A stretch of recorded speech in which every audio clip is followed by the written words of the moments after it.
Not only did the police arrive, they're also partying. Hard. Probably be easier to just put a candle there, but you could fake it.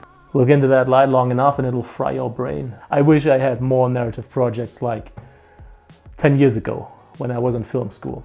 Those lights would have come in so handy. Proud to present, first sponsored video on this very channel. Falcon Eyes was nice enough to send me their Pockelite F7 RGB light for me to test and see what's what. So if you're into lighting, if you're into color contrasts, definitely stick around. LED light unit, regular SMD LEDs, and in between the RGB LEDs. Feels really sturdy, has a nice weight to it. It's an all aluminum build, USB-C on top, 1/4 inch mount on the bottom. These are the controls. A little display on the back to show you the settings. The Kelvin value is adjusted by this wheel right here.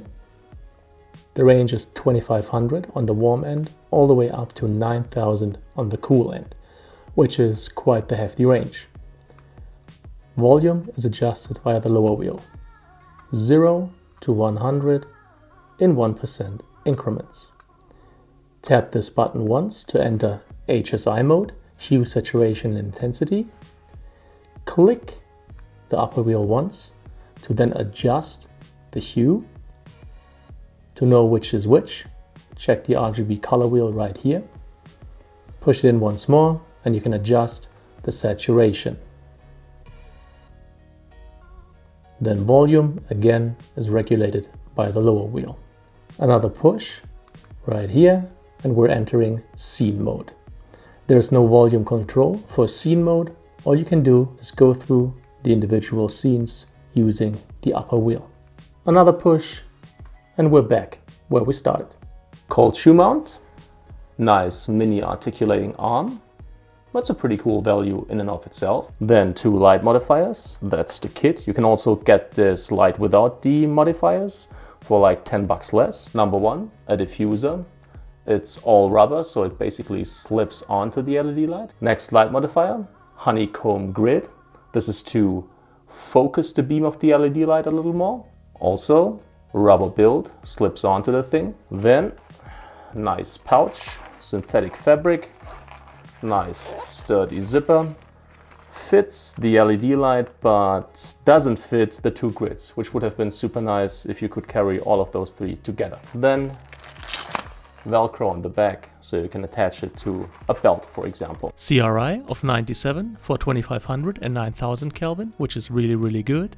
For 5500K daylight, the CRI drops to 92, which is still okay. It remains absolutely flicker free up to 1/4000th of a second, which is as high of a shutter speed as I could go with my 6400.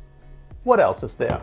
It's magnetic. You can charge it via USB and it'll take roughly 5 hours from completely empty to full charge. You are, however, limited to 70% output while charging, and there is no battery plate. Battery life, in my tests, round about 1.5 to 2 hours, depending on what kinds of LEDs you use. Now you can also rig it and use it as an on-camera light. Because output isn't huge though, the most benefits you will reap in low light to no light situations, like for example in the evening or at night. However, if you want to use it during the day, say to fill a backlit scene, you will notice that it's way too weak to pull that off. In this example, it's on full blast and you can't even tell that it's on. Quick product shot setup. This is the A6400. It'll move back and forth like this. Pockelite F7 as the blue key. AL-M9 with a CTO as the fill. Background number 1, background number 2, background number 3. And this right here is where the product will sit, which is my A7 III. So let's do it. For product shots, these lights are truly perfect because they're so simple to set up and adjust. I'm not using the honeycomb grid because I want the light right here and there to mix more evenly. If I did use the honeycomb grid, it would focus the beam and the light wouldn't mix as nicely as it does. Let's go for the classic blue-yellow color contrast. Commencing with the next shot.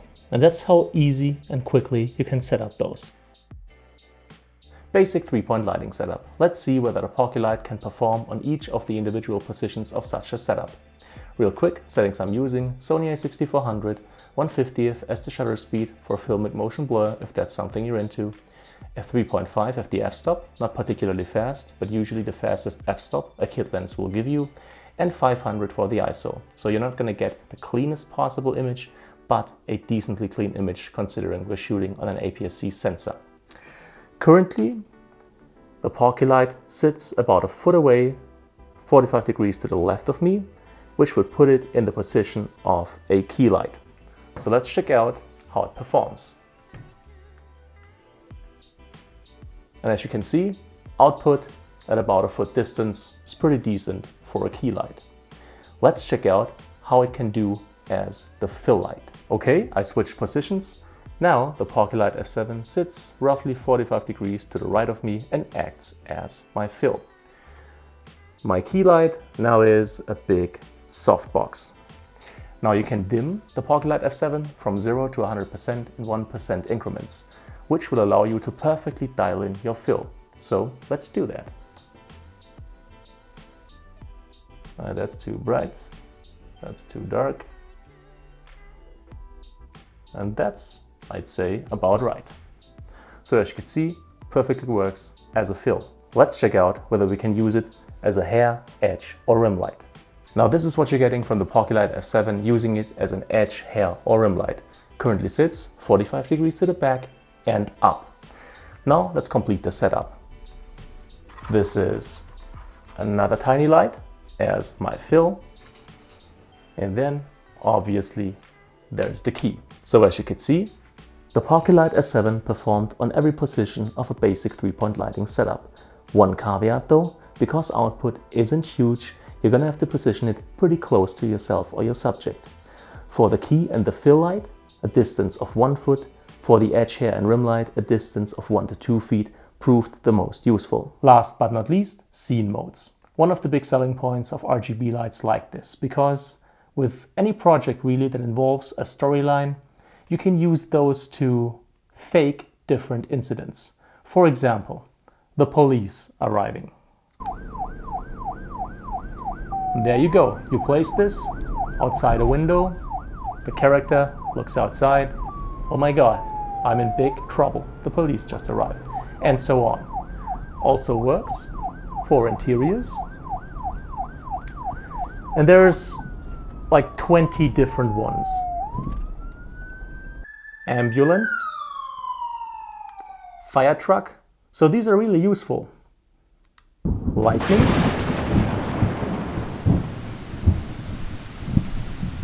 I mean, throw in the sound design and you're good.